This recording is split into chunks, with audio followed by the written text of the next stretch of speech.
us started. Again, I'm George Takahashi, and I'm joined today by Danny Milisavljevic, Associate Professor of Physics and Astronomy. And we're going to be discussing the three key initiatives that we have here at the Envision Center, including the XR Lab, our collaborative XR platform, and the XR Consortium. So before we get started, this week marks the 20th year anniversary of the Envision Center. We were founded back in 2004, and I wanted to kind of give a little bit of context of how things have changed over just the last 10 years in the scene of VR and AR. So I wanted to get kind of a nice collage of some of our past projects, essentially showcasing where we have these different epochs that have evolved over these times, starting at early HMD exploration, utilizing the Kickstarter version. Don't ask me how I got funding for that, and I got it approved through the university. But utilizing very low-cost head-mounted displays, essentially doing a lot of early experimentation, where back in the days where we had to utilize the VR cave system to do most of our VR demos, we wanted to see what can we do with consumer electronics. And a lot of these were very much experimentations. The stability of getting these devices to work was quite painful back in those days. But as systems became a little bit more powerful around the 2016 era with the release of the Vive and the CV1, as well as the HoloLens, we started to realize that we can actually get to use this inside of classroom environments. So we started building a few applications, including a OSHA safety training platform, a visit to Mars, which I got to put Buzz Aldrin in, which was really cool. That's a nice feather in my cap, as well as start to experiment with creating training-based exercises within classrooms utilizing these technologies.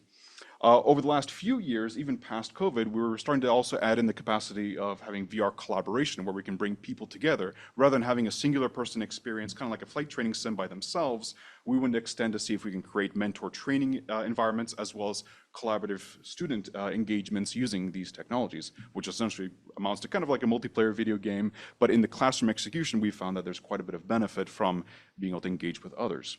And most recently, as of the 2022-23 time period, we started what I've been calling the XR expansion, cinematic universe, whatever we're calling it, essentially the utilization of VR and AR combined inside of some of these classrooms. And this also coincides with the release of the Quest Pro and the Quest 3.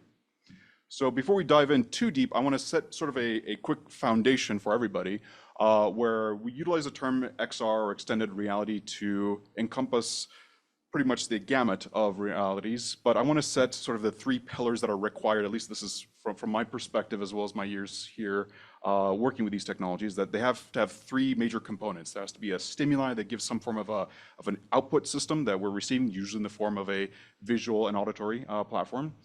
There's also a sense of presence that must be gained that anchors the user or the materials into some space, as well as an action and reaction system, some form of a response to the actions that I create, so that I have some agency inside of that environment or on the object. This also seems to align very well with the types of beneficial environments that XR is good for. So we find that for doing 3D data visualization, where we want to explore and share complex data, this is extremely powerful from a viz perspective. It's also very powerful for doing interaction. If you want to learn sort of the physical practice of doing something manual, if you can do this inside of that intuitive three-dimensional environment, you can transfer that technology or that learning much more effectively to the real world, as well as being able to immerse an individual into scenario-based spaces. So these are some of the prime examples that we have here. So with the three key initiatives that I mentioned earlier, the collaborative XR platform, the XR Lab, and the Consortium, we're going to start off by talking about the collaborative XR space, and I'll hand it over to Danny to present on sort of our timeline of utilizing this inside of the physics and astronomy classes, where we want to create a multi-user visualization platform for learning. The XR Lab, which is also the campus resource for XR Classrooms, is the space that you're in right now. We have a variety of headsets, and we'll go over more into details after Danny's talk, as well as the XR Consortium, which is our new community platform to connect lab students around XR. Okay, so I'll pass it over to Danny. Good afternoon, everybody. George, thanks for the introduction. So I'm going to give a little bit of a user case example. I'm an astronomer. I study stellar explosions. And you're seeing on the screen here is the debris field of a star that exploded in our own Milky Way galaxy about 350 years ago from our time frame, from when the light first arrived here on Earth. This is a bunch of gas moving really fast at around 5 to 10,000 kilometers per second, upwards of 15,000 kilometers per second. It's a three-dimensional thing, but it's projected on the sky, right? And part of my science is trying to create a three-dimensional reconstruction of this gas to answer questions about what type of star was there beforehand and the complex physics that allowed this implosion, explosion to take place. I got great. So here is, examples of my work, and these are, again, one-dimensional projections of the three-dimensional reconstructions. And this is what I struggle with when I go to the time of publication, is how do I properly convey three-dimensional things on a one-dimensional page? Okay?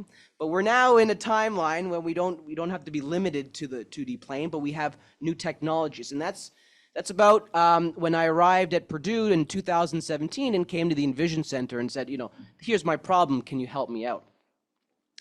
And to give a little bit more context, yes, I can play games like creating animations that provide some perspective, but what I routinely encounter, and you can play things like, so often I work with point clouds, and you see I can make a surface reconstruction, add some dimensionality to draw your eye to things, but ultimately it was me that decided which angle I want to rotate about, and it's me that gets the most information out of this. When I show this to you, perhaps for the first time, okay, you're not going to have the same spatial comprehension, and that's largely because you lack the agency of being able to change it yourself. Okay?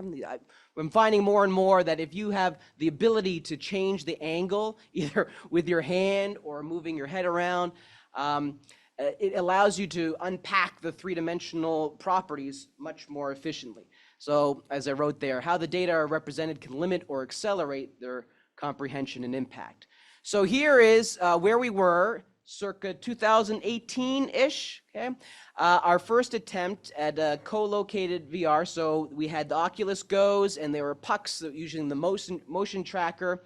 And so we're going back and forth between reality and an immersive virtual reality. This was the master's thesis project of Jordan McGraw. And you can see us in this virtual environment exploring the 3D data sets. And there's two that we're comparing, the Cassé remnant that I showed a picture of, and another one, N132D. You'll see another instantiation of that in a moment. Can we go back and forth real quick? Oh, that's me, never mind. I have the power, I have the agency. But you see, we can grab onto it, we can move, and we can sketch. Okay? And this is where we were co-located. But then what happened? COVID happened, okay? And we rapidly adapted to use the Oculus sets connected to a wireless internet. And we got NSF funding through a RAPID grant to adapt that original platform to a new one. So students could take the headsets home, and from wherever they're living, they could share a virtual environment. And you could see that the graphics had improved, and there was more, possibilities for what we could do. The scale got bigger. Okay, we're no longer confined to a room. We had the universe and what we're able to do. And with this platform, we're able to get about a dozen students in simultaneously. And you can see me manipulating a newer remnant that we got, the Crab Nebula. Oh, okay. So I'm about to show you what happened yesterday. So this is a real update in this very room. And to me, this is like a peak point for me, because it represents years of work and dedicated, of dedication from the people here at the Envision Center. We had to make sure that the lighting was appropriate to be able to see the things in augmented reality. So in what you saw before, it was completely immersive. Now we're in augmented reality, so we can see each other. I find the students are actually able to stay in a virtual environment longer because they're not fatigued and it's not as disoriented, and they won't get as ill. Anyway, I just ask you to not get annoyed by my voice. Do I need to? There we go. Okay, hold on. Let's try this again. There we go.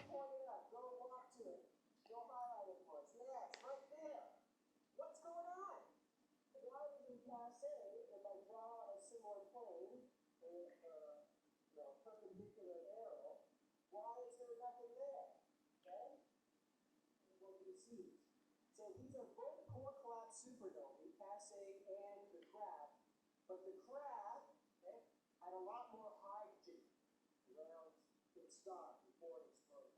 Okay, so a lot to unpack in what you saw. So we were able to remove the ceiling. It opened up the sky.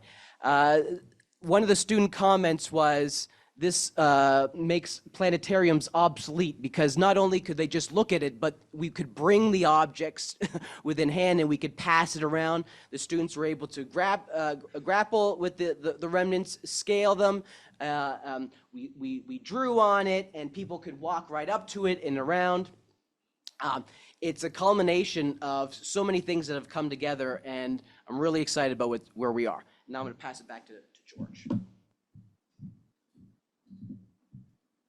Thank you very much, Danny.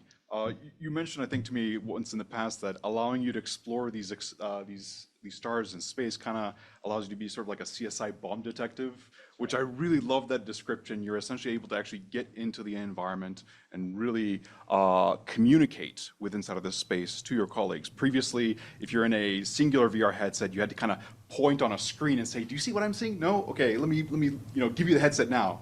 So with these technologies and these advancements that we've been making over these past few years, we've also tried to expand this into beyond physics and astronomy, but also take it into other domains as well. So with these, we've added some key innovations: the ability to toggle in between VR and AR seamlessly, so that you can go from a remote communication to being in the present environment.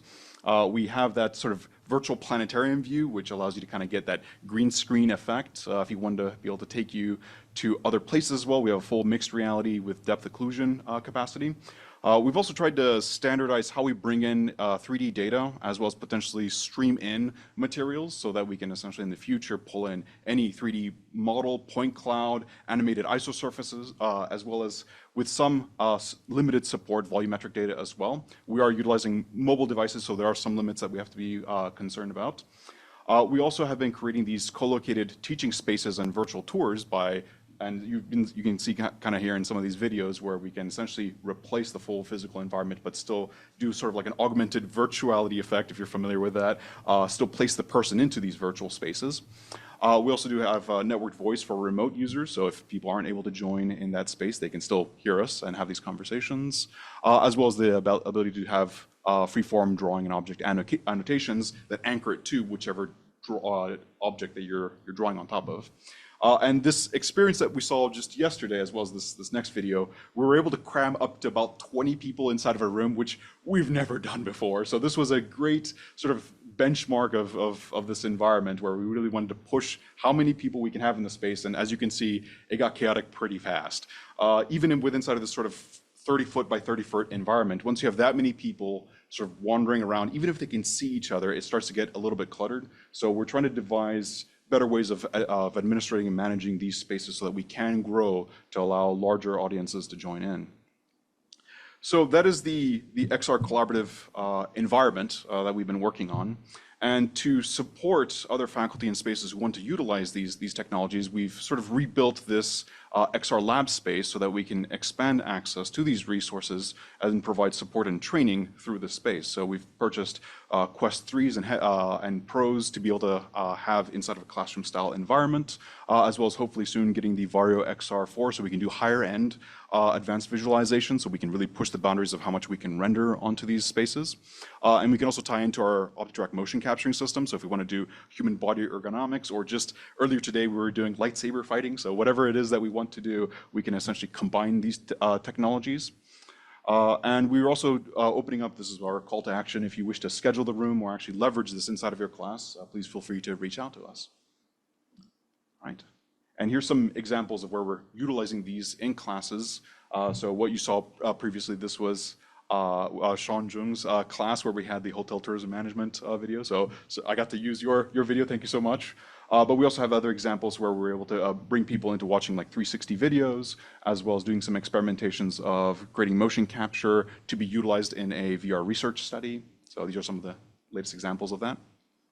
And then finally, I want to end off with the XR Consortium. So for those of you who are familiar with the VR Consortium, which we used to run a few years ago, we wanted to create a community sort of hub so that people can get together to connect and talk about some of these technologies, as very frequently we're solving and resolving the same problems that we're having across the university. So we wanted to create sort of a community platform where we can have open discussions around these technologies, provide sort of a support network, as well as I wanted to set up sort of a biannual seminar where we can highlight collaboration opportunities within on campus, as well as familiarize ourselves with what resources are available so we're not as siloed.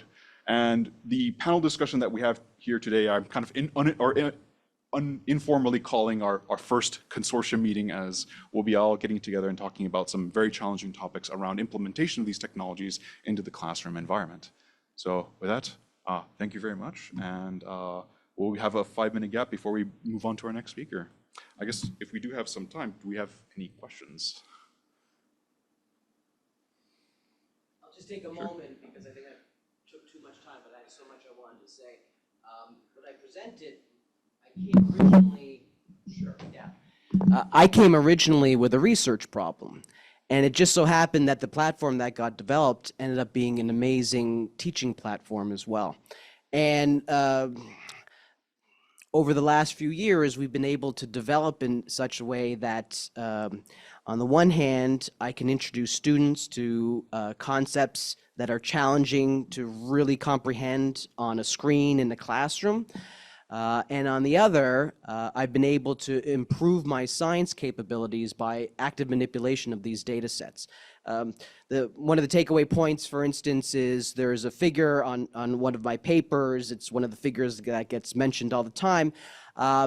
It's one that I was able to make in the first few minutes of me manipulating the data in a virtual reality space, as opposed to spending hours and hours rendering animations for the remnants in certain angles that are in pre-described orbits, right? But me having that agency in real time to compare them in this shared space, and the collaborative one where I had colleagues with me asking me questions that I wouldn't have thought of on my own. Thank you very much. All right, any other questions or comments? Yes.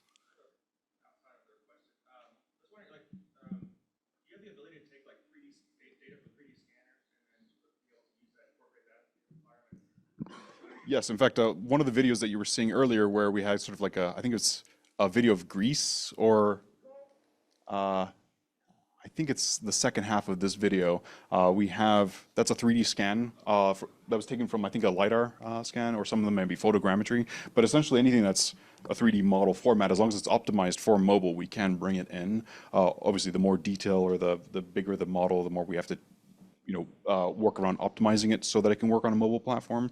But again, as these devices get more powerful, as well as if you want to do more of a plug-in version where you can have a full desktop graphics system, you can really elevate the graphics on the same system as well.